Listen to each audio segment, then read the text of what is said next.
যন্তর মন্তরে আজকেও প্রচণ্ড ভিড়। সোনামঞ্চ অনশন প্রত্যাহার করার পরেও যে ভিড় লক্ষ্য করা যাচ্ছে তা কিন্তু বলা যায় একটা অনড় মনোভাবকে তারা প্রকাশ করছে। সকলে যে ছাত্র এমনটা নয়, এখানে যেমন ছাত্র সমাজ রয়েছে, দেশের বিভিন্ন প্রান্ত থেকে যেরকম হচ্ছে তরুণ সমাজ এসে উপস্থিত হয়েছে, অভিভাবকরা রয়েছে, সব মিলিয়ে একটি নাগরিক আন্দোলনের মতো একটা রূপ পরিগ্রহণ করেছে। যথেষ্ট স্লোগান হচ্ছে।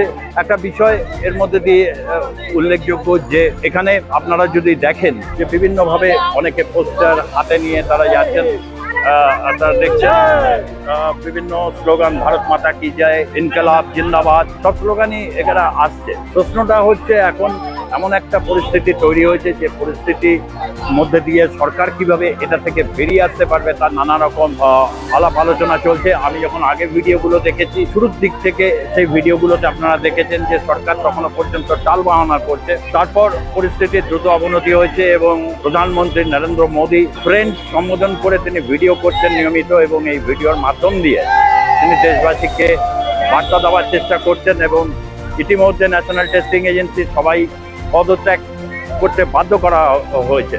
অর্থাৎ নতুনভাবে এটাকে রিশেপিং হচ্ছে, নতুনভাবে তৈরি হচ্ছে, এবং এটা হচ্ছে এই আন্দোলনের একটা যে বড় জয়, এ ব্যাপারে কোনো সন্দেহ নেই। কিন্তু তারপরেও কি তারা ক্যাম্পাসে এরপর ফিরবে, এই প্রশ্নটাই এখন ভাবিয়ে তুলছে। ইতিমধ্যে আন্দোলন যেমন মুম্বাই থেকে শুরু করে বিভিন্ন জায়গায় চলে গেছে, এবং কলকাতাতেও আপনারা দেখেছেন যে সেখানে মুভমেন্ট যখন হচ্ছিল, সিজিবি পার্টি মুভমেন্টটা ডেকেছে, তার মধ্যে অন্যান্য বামপন্থী সংগঠন এসছে, কিন্তু যেই ধর্মতলায় গিয়ে পৌঁছেছে সে পরিস্থিতি সম্পূর্ণ একটা অন্য রূপ ধারণ করেছে। তরুণ সাংবাদিকদের উপর যথেষ্টভাবে আক্রমণ নেমে এসেছে, এবং এই আক্রমণের ক্ষেত্রে যারা এসছে তারা অবশ্যই সমাজ বিরোধী এলিমেন্ট, এ ব্যাপারে কোনো সন্দেহ নেই। এবং এই সমাজ বিরোধী এলিমেন্টগুলো তারা বিভিন্নভাবে ডিসরাপ্ট করতে চেয়েছে আন্দোলনকে। এবং তাতে যে বিষয়টা এসেছে, ইতিমধ্যে মুখ্যমন্ত্রী শুভেন্দু অধিকারী কয়েকজনের নাম ঘোষণা করে দিয়েছেন যাদেরকে গুন্ডা দমন আইনের আওতায় আনা হচ্ছে। এটা একটা শক্ত কঠিন পদক্ষেপ, এ ব্যাপারে কোনো সন্দেহ নেই।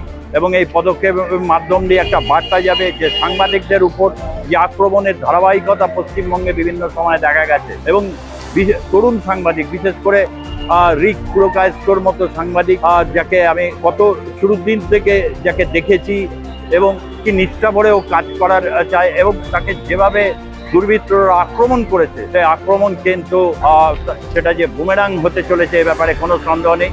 ওর সঙ্গে প্রায় সমস্ত মিডিয়া তরুণ সাংবাদিকদের উপর আক্রমণ হয়েছে। যারা ডিজিটাল মিডিয়ার সাংবাদিক, অনেক কষ্ট করে নিজেদের উদ্যোগে যারা সাংবাদিকতার মশালকে জ্বালিয়ে রেখেছে, তাদের উপরে এই আক্রমণ কিন্তু এক অশনি সংকেত নিয়ে আসছে। অর্থাৎ এই ধরনের জনপ্রিয় কোনো আন্দোলনের মধ্যে দুষ্কৃতীরা ঢুকে পড়লে তাদেরকে শক্ত হাতে দমন করা এই মুহূর্তে সরকারের কাছে একটা বড় চ্যালেঞ্জ হিসাবে দাঁড়িয়েছে। আবারও ফিরে আসি হচ্ছে এই যন্তর মন্তরে, যেখান থেকে শুরুয়াতটা হয়েছে, এবং ক্রমশ কিন্তু এটা একটা উল্লেখযোগ্য দিক কিন্তু উঠে আসছে। তারা বলতে চায় এটাই যে শিক্ষার সংস্কার যেরকম দরকার, এবং আগামী সময় তাদের যে প্রশ্ন করার অধিকার, তাদের নিজেদের মতো করে জীবন ধারণের যে অধিকার তারা অর্জন করতে চাইছে, সেই ব্যাপারে সংবেদনশীলতার তারা দাবি করছে, এবং যেটা সময়ের দাবি বলেই মনে করা হচ্ছে।